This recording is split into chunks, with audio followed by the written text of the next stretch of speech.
I was not looking for anything. This is the thing I want to say first clearly, because the story could be told as a detective story, a wife searching, investigating, uncovering. It was not that. I was not suspicious. I was not looking for evidence of anything. I was doing what I do every November when the weather changes, rotating the wardrobes, putting the summer things at the back, bringing the winter things to the front. Ordinary domestic work. 34 years of marriage, and I knew that wardrobe the way I know the kitchen completely, without thinking, the location of everything. Except I did not know about the box on the upper shelf at the back. Behind his winter coat. Behind the extra blanket we keep there. Behind the things that live at the back of the wardrobe because they are rarely needed. The box. I lifted it down. It was light. I thought perhaps it was empty, an old box kept for no reason, the kind of thing that accumulates in the backs of wardrobes across 34 years of shared living. It was not empty. My name is Susan. I am 61 years old. I have been married to David for 34 years. He is 63. He is a retired civil engineer, a man who solves structural problems with the specific patience of someone trained to understand how things hold together. He had a box on the upper shelf at the back of the wardrobe. I lifted it down. I opened it. And the next 4 minutes, the 4 minutes standing at the open wardrobe with the box in my hands, changed how I understood the 34 years. The next 4 minutes changed how I understood the 34 years. A box on an upper shelf, light enough to be empty, not empty. I am telling this story from the wife's side, not David's side. This is my story of what I found and what I understood, and what I did with the understanding. Because the wife's side of these stories is rarely the side that gets told. The wife is usually the person who already knew, or the person who is told, or the person who sees the transformation and responds. I want to give you the wife's inside account. The 4 minutes at the wardrobe, the week that followed, the conversation, and what 34 years of marriage looks like from inside. The surprise, genuine surprise, the surprise of someone who loves her husband completely and who has just discovered something she did not know and who has to decide, in 4 minutes at an open wardrobe, what the discovery means. I want to describe the 4 minutes accurately. First minute, looking, taking in what was in the box, not touching, looking. The specific care of someone who understands that they have found something private and that the finding requires a specific quality of attention. Second minute, understanding what I was looking at, not what it meant, what it was. The things in the box were specific and carefully chosen, not random accumulation. Someone had chosen each thing with care. Third minute, the question arriving, not the angry question or the frightened question. Those questions did not arrive. The question that arrived was, how long? Fourth minute, putting the box back, exactly as I had found it, behind the winter coat, behind the extra blanket, closing the wardrobe, sitting on the edge of the bed. I sat on the edge of the bed for a long time. I was not upset. I want to be honest about this because the expected response to this story is upset, shock, betrayal, the specific distress of a wife who has found something hidden. I was not those things. I was, and I am reaching for the right word, recalibrating. 34 years of marriage. A man I know completely, or believed I knew completely. A box on a shelf. The recalibration of 34 years in light of the box. What I was doing, sitting on the edge of the bed, was not deciding how to feel. I was deciding how to receive. The receiving, I have come to understand, is the whole thing. Receiving is the whole thing. I sat on the edge of the bed, and I decided how to receive what I had found. And what I decided, the specific quality of the receiving I chose, came from 34 years of knowing David. Not from the box. From the man. From what 34 years of watching the same person tells you about who they are at their core, and what a box on a shelf means in the context of that core. I want to tell you what 34 years told me. What I understood about David from the watching that made the receiving possible. Because the receiving did not come from being a particularly enlightened or progressive person. I am an ordinary woman of 61 who loves her husband. The receiving came from knowing him. Knowing him changed what the box meant. And what the box meant, through the lens of 34 years of knowing, was not what you might expect.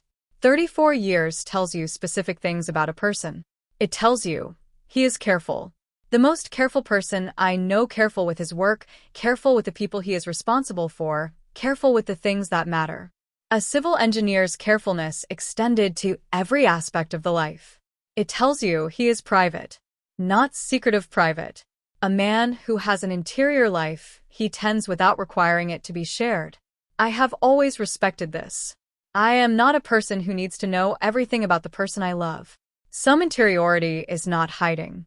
Some interiority is simply the private life that all people have a right to. It tells you he is consistent. 34 years of the same man. Not unchanging, grown, developed, shifted in the ways that people shift across 3 decades. But recognizably himself. The same core across all the changes. Sitting on the edge of the bed with the wardrobe closed, I ran what I knew about David against what the box suggested. Careful, private, consistent. A careful person does not accumulate a box carelessly. The things in the box had been chosen. The choosing was the evidence of a care that extended to this, whatever this was, the same way it extended to everything David does. A private person has private things.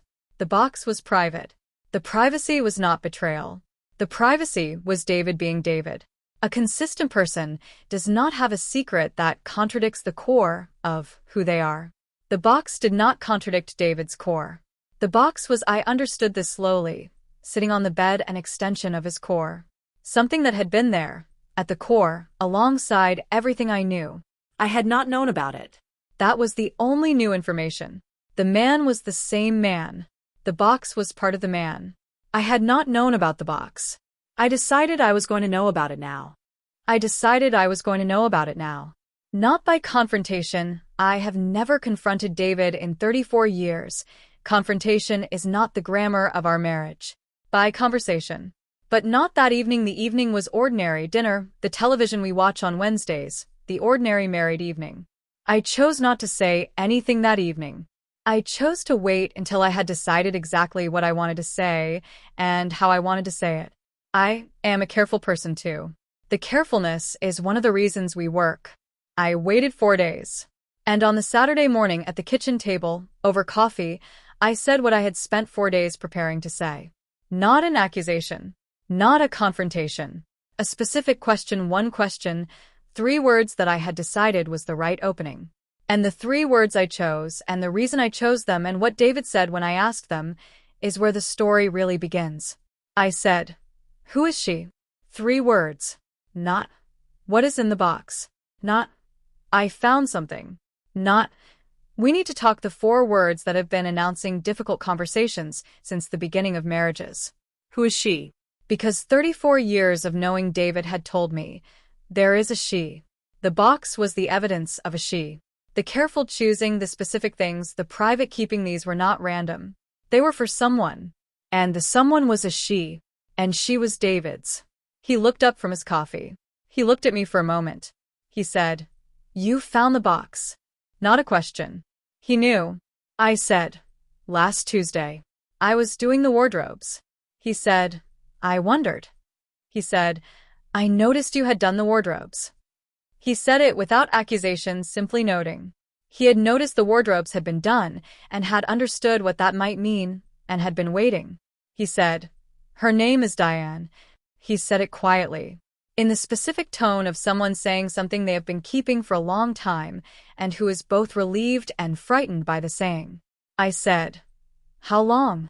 He said, "Since I was about 22. 41 years. He had been carrying Diane for 41 years. I had been married to him for 34 of them. I said, "Tell me about her." And he told me. Not everything in one Saturday morning. You do not tell 41 years in one Saturday morning. But the beginning of the telling. What Diane is in his words. How she arrived, what she feels like, what the 41 years of carrying her has cost. He talked for a long time. I listened in the way I listen to David when he is telling me something important completely, without interrupting, giving the telling the space it needs. And when he had finished, I said one more thing. One more thing that I had been thinking about across the 4 days between the wardrobe and the Saturday morning. Not a question, this time a statement. Something I had arrived at in the 4 days of thinking, and that I needed him to receive. And what I said, what a wife of 34 years says to her husband after he has just told her about 41 years of Diane, surprised him. He told me afterward it was the last thing he expected me to say. It was also, I think, the most important thing I have said in 34 years of marriage. I said, I want to meet her. He was quiet for a moment. He said, What? I said, Diane, I want to meet her. He said, I don't understand. I said, You have been carrying someone for 41 years. She has been in this house, in this marriage, in the 34 years, without me knowing her. I want to know her. He said, You're not upset? I said, I was surprised. I sat on the bed for a long time, and then I thought about what I know about you. And the surprise was the only new information. The man is the same man. I said, I married the man. The man contains Diane. I want to know the whole man. He said, I don't know what that looks like.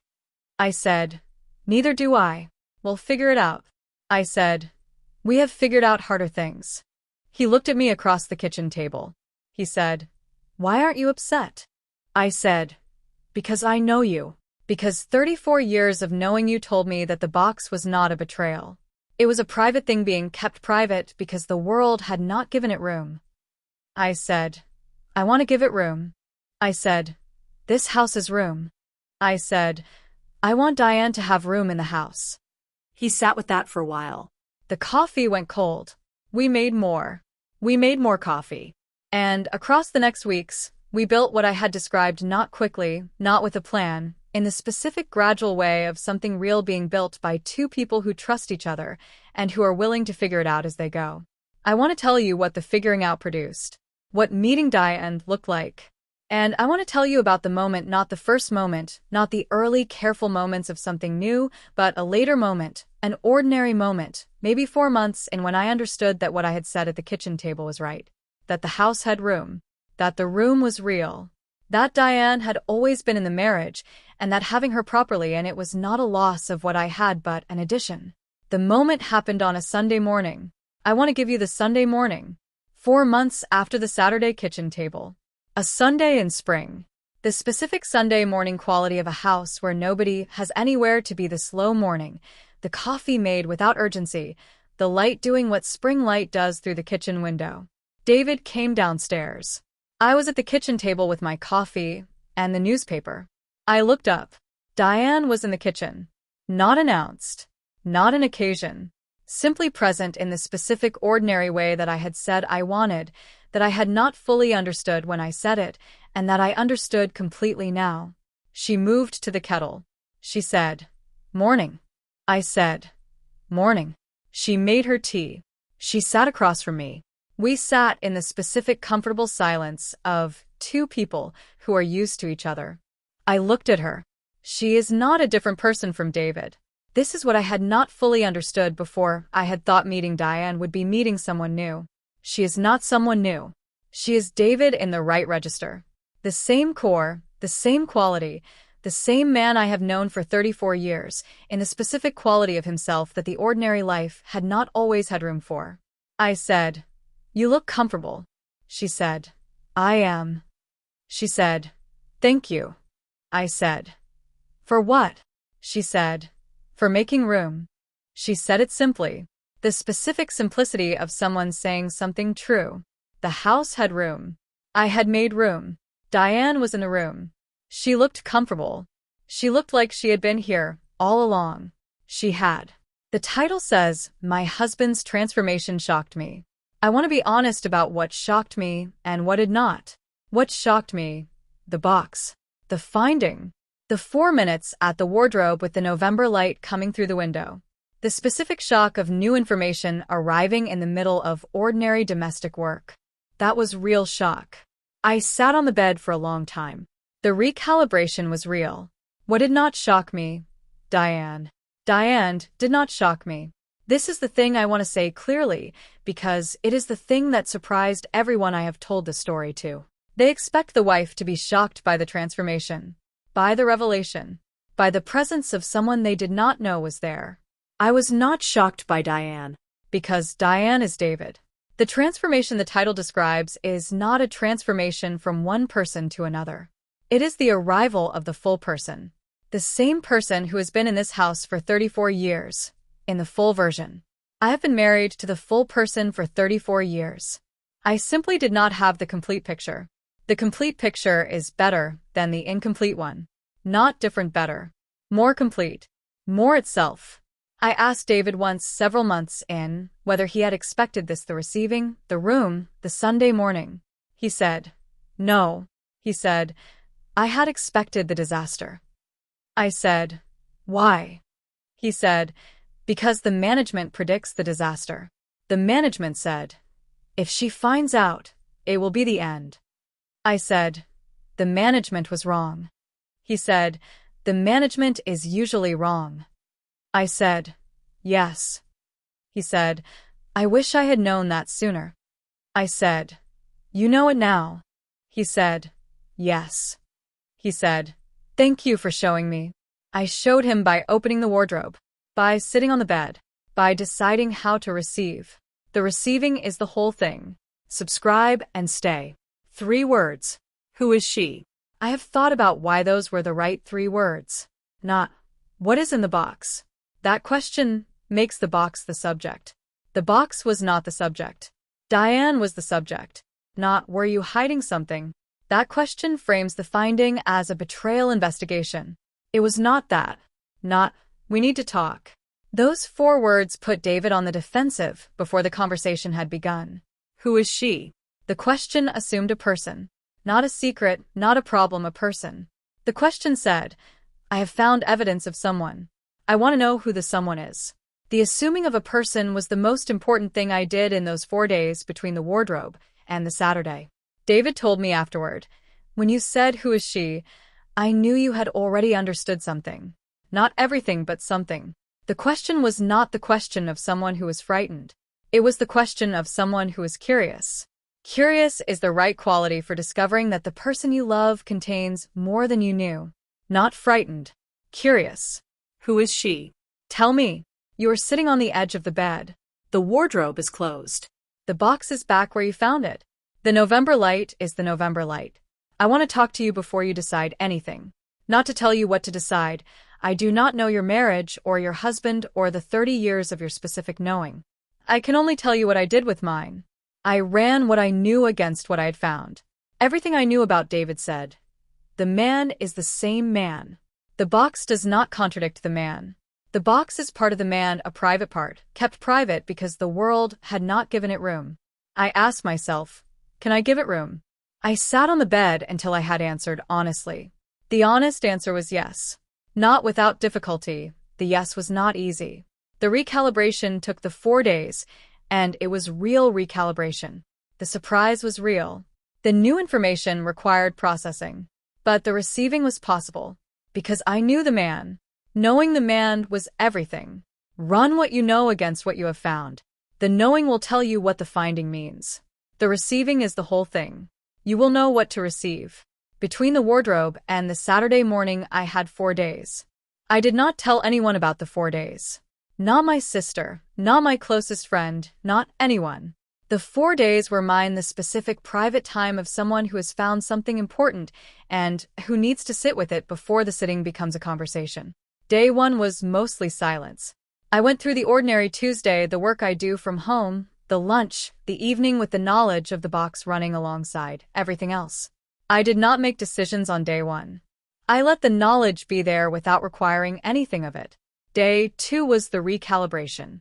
The specific work of running 34 years of knowing against the new information. This is what I described earlier: careful, consistent, private. The box did not contradict those things.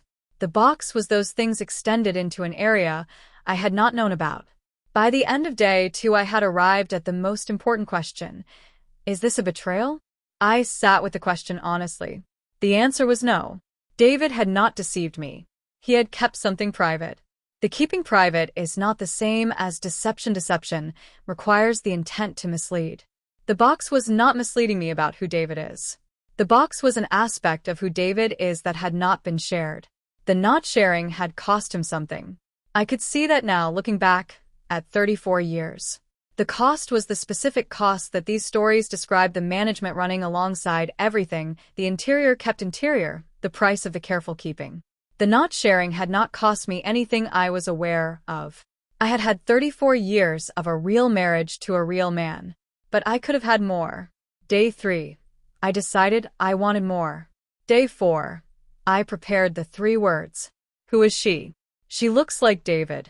I want to say this clearly because people assume the transformation is dramatic, a different person, unrecognizable. The husband becomes someone else entirely.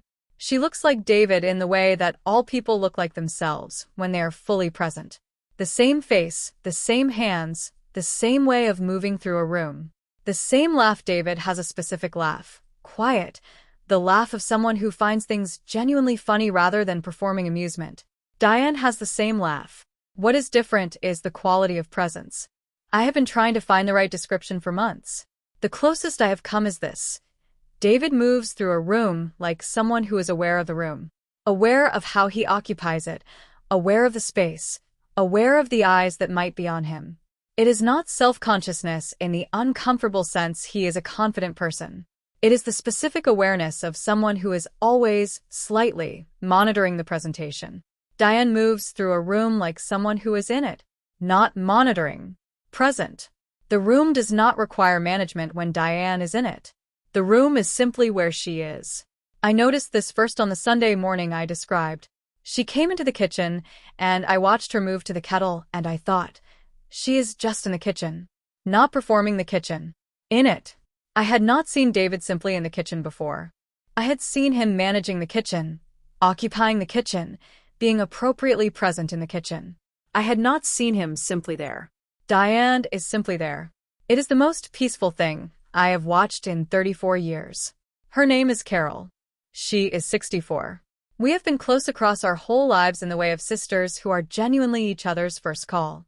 I tell Carol most things. I told her about the box 3 weeks after the Saturday morning. Not because I was keeping it from her, because the 3 weeks were for David and me, and the telling of other people is for after the thing has been established between the 2 people most involved. I called her on a Tuesday. I told her about the wardrobe, the box, the 4 days, the Saturday morning question, what David had told me, what I had said. She was quiet for a moment. She said, "You said you want to meet her." I said, "Yes." She said, "And you meant it?" I said, "Yes." She said, "Susan." I said, "What?" She said, "You are the most extraordinary, ordinary person I have ever known." She said, "Extraordinary, ordinary," with the specific warmth of someone who means it as the highest possible compliment. She said, "Most people would have, I don't know what most people would have done. I don't know what I would have done." She said, "You sat on the bed and you recalibrated and you came up with who is she." She said, "That is extraordinary." I said, "It is just knowing him." She said, "That's what I mean." She said, "Knowing someone well enough to receive them fully. That's the extraordinary thing." She said, "How is she?" I said, "She looks comfortable in the kitchen on Sunday mornings." She said, "Good." She said, "Tell her hello from me." I told Diane. She smiled the smile that is David's smile. "Carol sends her regards." I said, "The receiving is the whole thing." I want to give this sentence its full meaning before we finish. The receiving is not acceptance. Acceptance implies there is something to accept, a difficulty to be overcome, a condition to be tolerated. The receiving is not tolerance. Tolerance is cold. Tolerance says, "I will allow this even though it costs me something." The receiving is warm. The receiving says, "I see what you have brought, and I am glad of it. I see the person you have been carrying, and I want to know her. I see the 41 years of the carrying, and I understand what it cost, and I am sorry it costs so much, and I want the cost to be over." The receiving is the specific act of a person who loves someone fully enough to want the full person. I love David fully. Diane is the full person. I wanted the full person. The receiving was the natural consequence of the love. Not every wife will receive this way. I am not holding myself up as a standard. I am describing what I did and why, not what everyone must do. Every marriage is its own thing. Every person their own receiving, every box on every shelf its own weight. But if you are the Susan sitting on the edge of the bed, the receiving is possible. It starts with knowing your person. You know your person. Run what you know against what you found. The knowing will tell you what the receiving can be. Who is she? Tell me. I am listening.